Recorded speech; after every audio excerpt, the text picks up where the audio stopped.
आता अवघ्या काही दिवसांमध्येच बाप्पाचं आगमन होणार आहे आणि त्यामुळे कोकणातल्या घराघरामध्ये सध्या उत्सवाचं वातावरण आहे। कलाकार बाप्पाची मूर्ती रंगवण्यामध्ये दंग आहेत। बाप्पाला आभूषणांसह सजवलं जात आहे। कोकणातल्या मूर्तीशाळेतनं याचाच आढावा घेतलाय आमचे प्रतिनिधी अमोल मोरे यांनी।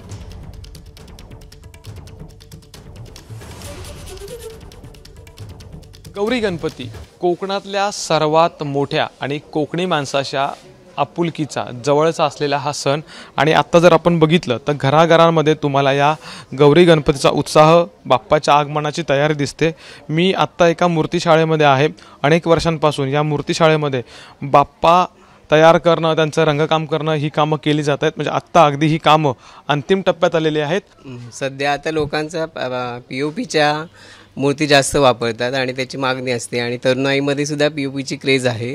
त्यामुळे त्यांच्या मागणीप्रमाणे आम्ही पुरवठा करतो आणि सगळं ज्वेलरी, त्याचं रंगकाम, शेला पागोटे सगळं आम्ही त्यांच्या आवडीप्रमाणे करून देतो। काय सांगशील, कसं वाटतं, कधीपासून काम करतोयस? हल्ली आता 3 वर्ष आली, पण आम्हाला असं वाटतं की तरुण पिढीने पण काहीतरी शिकावं या गणपतीमध्ये आणि मुंबईकरांनी खास आपले गणपती म्हणजे कोकणात आणावे आणि सगळ्यांनी यावं असं सांगणं माझं आहे। आणि मी कॉलेज सुटलं जसंच इथे येतो, आवड आहे लहान असल्यापासून। तर यावर्षी अजून भरपूर 2 महिने झाले आता जो आमचं जूनपासून काम होतं ते सुरू केलं आहे आम्ही। गणपती बाप्पाचं आगमन जे आहे ते केलं जाईल आणि एका पारंपरिक पद्धतीनं जी कोकणची ओळख आहे त्याच पारंपरिक पद्धतीनं कोकणातला हा उत्सव मोठ्या उत्साहात, दिमाखात साजरा होईल आणि त्याची लगबग सध्या आपल्याला मूर्तीशाळेपासून घरापर्यंत, लहान तोरापासून मोठ्यापर्यंत दिसून येते।